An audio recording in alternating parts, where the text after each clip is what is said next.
Kuwait city labour ക്യാമ്പിലുണ്ടായ തീപിടുത്തത്തിൽ മരണമടഞ്ഞ കുറുവ സ്വദേശി അനീഷിന്റെ സംസ്കാര ചടങ്ങുകൾ കഴിഞ്ഞു. രാവിലെ കരാറിനകം ബാങ്ക് പരിസരത്ത് വെച്ച പൊതുദർശനത്തിൽ നിരവധി പേർ അന്ത്യോപചാരം അർപ്പിക്കാനെത്തി.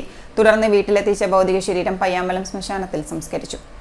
കുവൈത്ത് സിറ്റിയിൽ ലേബർ ക്യാമ്പിലുണ്ടായ തീപിടുത്തത്തിൽ കേരളത്തിൽ കണ്ണൂർ ജില്ലയിൽ മരണമടഞ്ഞ 3 പേരിൽ ഒരാളായ കുറുവ സ്വദേശി അനീഷിന്റെ ഭൗതികദേഹം രാവിലെ 7:30 AKG ഹോസ്പിറ്റലിൽ നിന്നും കരാറിനകം ബാങ്ക് പരിസരത്ത് പൊതുദർശനത്തിന് വെച്ചത്.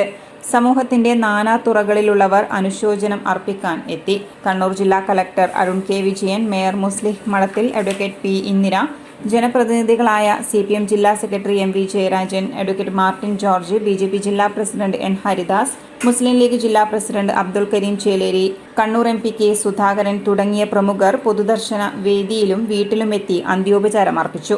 വൻ ജനാവലിയുടെ സാന്നിധ്യത്തിൽ കരാറിനകം ബാങ്ക് പരിസരത്ത് നിന്നും 10 മണിക്ക് ഭൗതികദേഹം വീട്ടിലെത്തിച്ചു. 11 മണിയോടുകൂടി മൃതദേഹം വീട്ടിൽ നിന്നും പയ്യാമ്പലത്തെ ശ്മശാനത്തിലെത്തിച്ച് സംസ്കാരം നടത്തി. City news, Kannur.